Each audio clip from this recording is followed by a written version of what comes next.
Heroes are only as good as the villains they face, and while Marvel has no shortage of iconic baddies, there's a treasure trove of forgotten foes lurking in the shadows of comic book history. Back in the day, writers pumped out villains monthly. Some became legends, others faded into obscurity, remembered only by die-hard fans. But don't be fooled. These forgotten foes are packed with untapped potential, bizarre concepts, and terrifying powers, ready for a comeback. So if you're tired of the same old rogues gallery, sit back, relax, and join us as we count down 20 best Marvel villains you've never heard of. Because who knows, one of these forgotten fiends just might be the next breakout star of the Marvel Universe.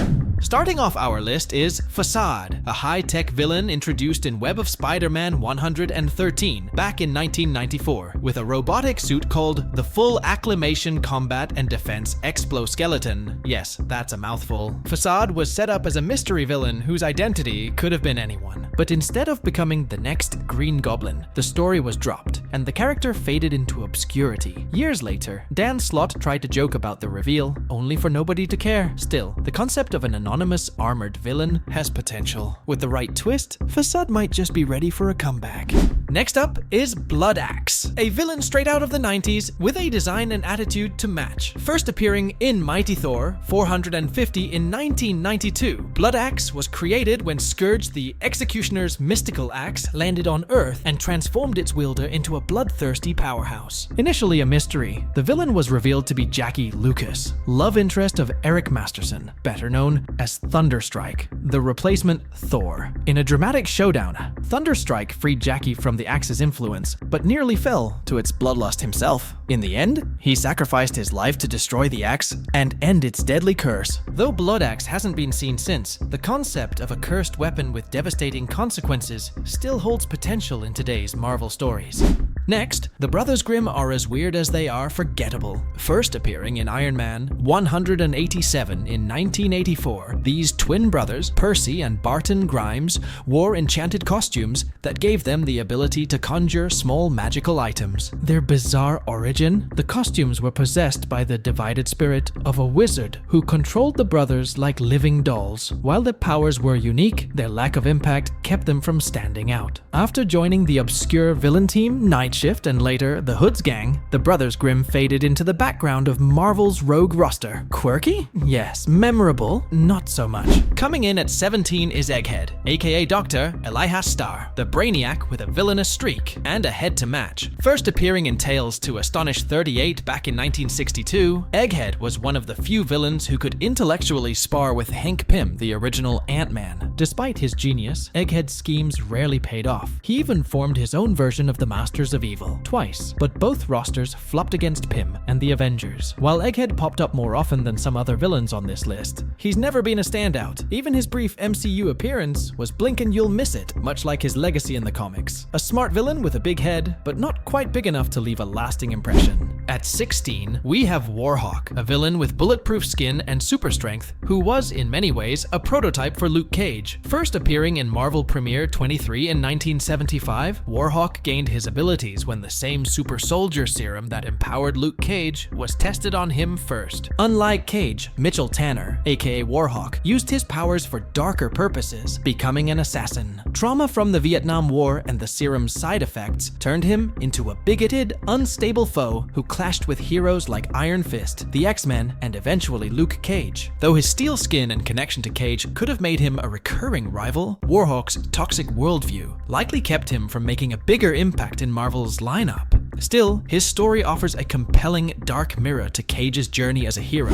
At 15, we've got Martin Blank, aka the Gibbon, one of Spider-Man's most tragic foes. First appearing in Amazing Spider-Man 110 in 1972, Gibbon was a mutant whose simian-like appearance made him an outcast from a young age. All Martin ever wanted was to be a hero. When he offered to team up with Spider-Man, the wall-crawler laughed him off, something Peter would later deeply regret. Rejected and humiliated, Gibbon's path veered veered toward villainy. In Amazing Spider-Man 18HU, Nick Spencer expanded on Gibbons' heartbreaking story, which sadly ended with his death. But here's the twist. As a mutant, Gibbon could be resurrected on Krakoa, opening the door for a second chance, whether as a hero or a villain. Gibbon's story isn't just about powers or fights, it's about a longing for acceptance and the heartbreak of rejection, making him one of Spider-Man's most unique and tragic enemies. Coming in at 14 is Flag Smasher, a villain with a complicated ideology. First appearing in Captain America 312 in 1985, this character wasn't motivated by greed or power, but by a dream of uniting the world. No borders, no nations. But good intentions can take a dark turn, and Flag Smasher's methods involved terrorism to spread his message. Created by Mark Gruenwald and Paul Neary, his story began after his father was killed during a political rally, fueling his crusade against nationalism. While MCU fans might recognize the name from The Falcon and the Winter Soldier, where it was a terrorist group, in the comics, Flag Smasher was just one man. His mantle has since been picked up by others, but the original met his end in Cable and Deadpool 28, assassinated by Domino. With Captain America's prominence today, Flag Smasher could be primed for a comeback, bringing new depth to his mission of a borderless world. At 13, we have Crossfire, a villain with way more potential than he's given credit for. First, appearing in Marvel 2-in-152 in 1979, William Cross started as a highly skilled CIA agent, excelling in everything from sharpshooting to hand-to-hand combat. But what really sets him apart is his mind control technology, powerful enough to brainwash even superheroes. Created by Stephen Grant and Jim Craig, Crossfire initially squared off against Moon Knight, but later became a nemesis for Hawkeye. Despite his incredible skills and tech, he's often portrayed as a street-level villain, frequently teaming up with groups like the Hoods Gang. With the right story, Crossfire could rise from obscurity and become a serious threat. His blend of combat prowess and mind control could make him a nightmare for any hero to face. At 12, we have Dread Knight, a second-rate Doctor Doom who's been haunting Iron Man's rogues gallery since Iron Man 101 in 1977. Created by Bill Mantlo and George Tuska, Dread Knight, real name Bram Velsing, looks like he walked straight out of a low-budget B-movie. Armed with a cartoonish name, a skull-themed design, and a backstory involving Victoria Frankenstein, it's no wonder he's been largely overshadowed. Even his frequent clashes with Iron Man have failed to elevate him beyond obscurity, and he never made it to the live-action movies. However, the Ultimate Universe gave Dread Knight a darker, more ruthless redesign, proving there's potential to revitalize him. With the right update, he could finally bolster Iron Man's often underwhelming lineup of villains. At 11, we've got Unus the Untouchable, one of the earliest foes of the X-Men. First appearing in X-Men 8 in 1964, Unus, real name Angelo Unusione, was a mutant with an impenetrable force field, making him a formidable opponent. Created by Stan Lee and Jack Kirby,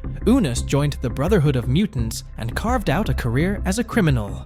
Unlike Magneto or Apocalypse, Unus wasn't interested in mutant supremacy or harmony, he just wanted power for himself. Despite his intriguing potential, Unus has remained obscure, never breaking into the spotlight outside the comics. Marvel could reinvent him as a mutant kingpin, building a criminal empire in the chaos of the post-Krakoa era. It's time for Unus to finally live up to his untouchable name. At 10, we have Xemnu, a massive alien with hypnotic powers who made his debut in Journey into Mystery 62 back in 1960. Created by Stan Lee and Jack Kirby, Xemnu hails from Marvel's Silver Age, when sci-fi monsters were all the rage. Despite his intimidating presence and ties to the Hulk family, Xemnu remains one of Marvel's most overlooked villains. In the acclaimed Immortal Hulk series, he hypnotized the world into believing he was the original Hulk, a chilling twist that still couldn't elevate him beyond niche status. Though he's had a few cartoon appearances, Xemnu has never broken out of his obscure roots. With his eerie design and mind control abilities, he's a villain begging for a proper reimagining. At 9, we've got Armadillo, a Captain America villain whose story is as heartbreaking as it is bizarre. First appearing in Captain America 308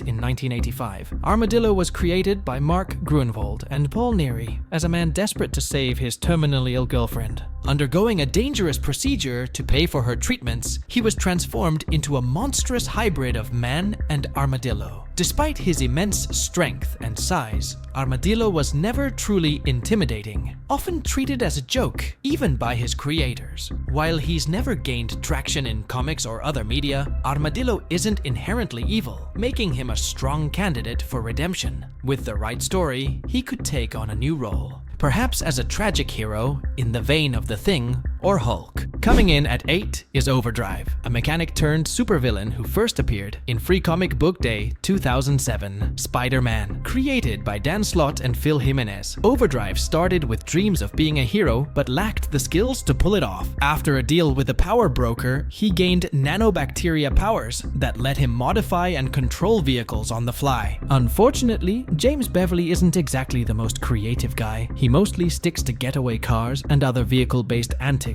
That lack of imagination has kept him in the background, even as part of Mr. Negative's crew and the superior foes of Spider-Man. After his temporary death in the Last Remains storyline, Overdrive returned with renewed hopes of becoming a hero. If he tapped into the full potential of his powers, Overdrive could finally race out of obscurity and become either a standout villain or an unconventional hero. At 7, we have Deathstalker, one of Daredevil's most powerful and underrated foes. First appearing in Daredevil 39 in 1968, Philip Sterling gained his eerie abilities after an explosion left him partially stuck in an alternate dimension. From this liminal state, he could observe everything on Earth and return for up to 5 hours at a time, using his dimensional powers to his advantage. Created by Stan Lee and Gene Colan, Deathstalker wasn't just a watcher, he was deadly. Armed with gloves capable of delivering a fatal touch of death, he crafted his weapons using stolen aim technology. Despite his immense power, Daredevil always managed to outsmart him. In his final clash, Deathstalker died in a fit of rage while attacking Daredevil. Though a female successor briefly appeared, she too met a quick end. With his unique abilities, Deathstalker is ripe for a resurrection, potentially as a villain who could challenge not just Daredevil, but even the Avengers. At 6, we've got Blackout, a villain whose mastery of the Dark Force dimension makes him far more dangerous than he's given credit for. First appearing in Nova 19 in 1978, Marcus Daniels started as a lab assistant until his boss, Abner Croit, infused him with unstable Dark Force energy. To avoid being sucked into the Dark Force dimension, he relies on a suit and stabilizer to keep his powers in check. Created by Marv Wolfman and Carmine Infantino, Blackout isn't just a shadowy henchman. He's clashed with the Avengers, joined Baron Zemo's Masters of Evil, and even trapped Monica Rambeau, the former Captain Marvel, in the Dark Force dimension. At one point, he nearly sent the entire Avengers mansion into the void. Despite his immense potential, creating constructs, opening portals, and wielding supernatural energy,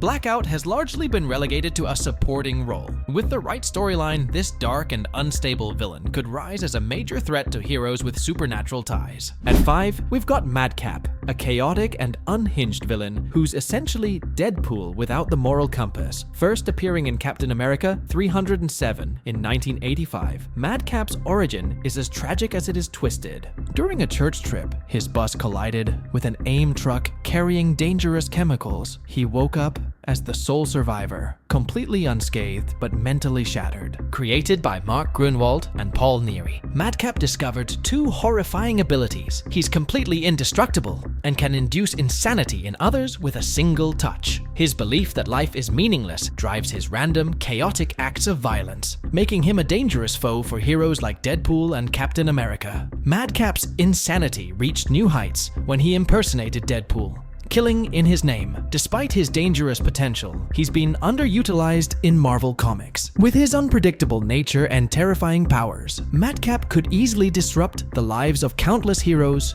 beyond Deadpool's circle. At 4, we have the Scourge of the Underworld, a terrifying concept that takes the Punisher's philosophy to the next level. First appearing in Iron Man 194 in 1985, the Scourge isn't just one person, it's a network of vigilantes, all posing as a single killer. Their signature move? Executing villains with ruthless precision while declaring justice is served. Created by Mark Grunwald and John Byrne, the organization was founded by the Angel, a World War II superhero haunted by the death of an innocent during one of his fights. Using his fortune, he trained others to target and eliminate villains. Over the years, the Scourge has alternated between being a solo act and a full-blown group, popping up in storylines involving Captain America, US Agent, and even Kingpin's reign as mayor. Recently seen in Al Ewing's Avengers Inc., the Scourge of the Underworld remains a chilling threat, especially for street-level heroes. A team of Punishers lurking in the shadows is enough to make even the toughest villains and heroes look over their shoulders.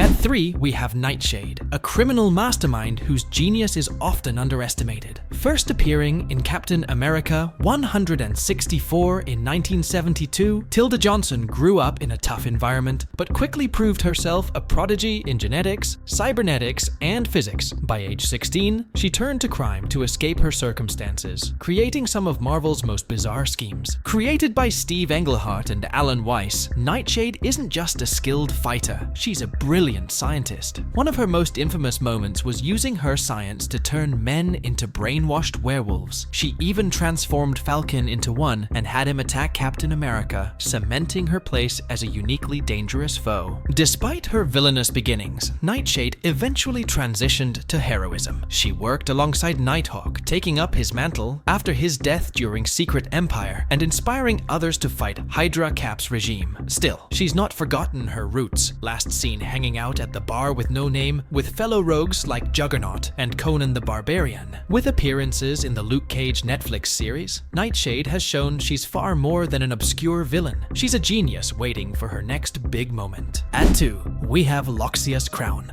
better known as Hunger, a powerful vampire, and one of Morbius the Living Vampire's greatest foes. First appearing in Spider-Man 76 in 1997, Loxias Crown shares the same science-based vampiric abilities as Morbius, but without the weaknesses of traditional supernatural vampires. Created by Howard Mackey, Hunger was a menacing adversary in Morbius's darker tales. His strength and resilience made him a unique blend of science and horror, much like Blade the Vampire Hunter, but without the heroics. Despite his potential, Loxias Crown never became a major villain in the Marvel Universe, appearing sparingly against Morbius and Spider-Man. Now, here's where things get interesting. Loxias Crown inspired the composite character Milo Lucian in the Morbius movie. Yes, that movie, the one that flopped so hard it managed to meme itself into a re-release twice. While the film didn't exactly morbid time its way to success, it did prove one thing: Loxias Crown deserves better. Whether on the page or the screen, this villain has serious potential waiting to be unleashed.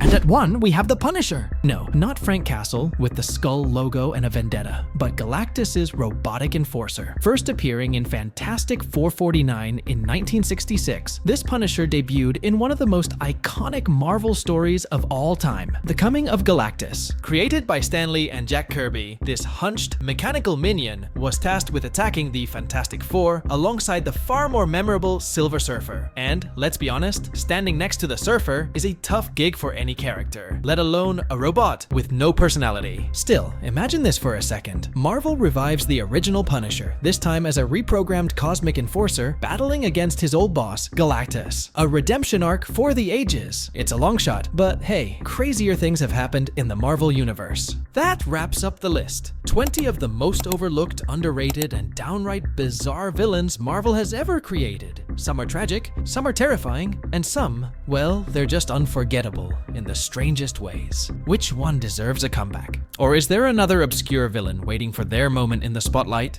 Drop a comment to keep the conversation going. Don't forget to like the video, hit subscribe, and tap that bell to stay tuned for more deep dives into the wild world of comics. Thanks for watching and see you in the next one.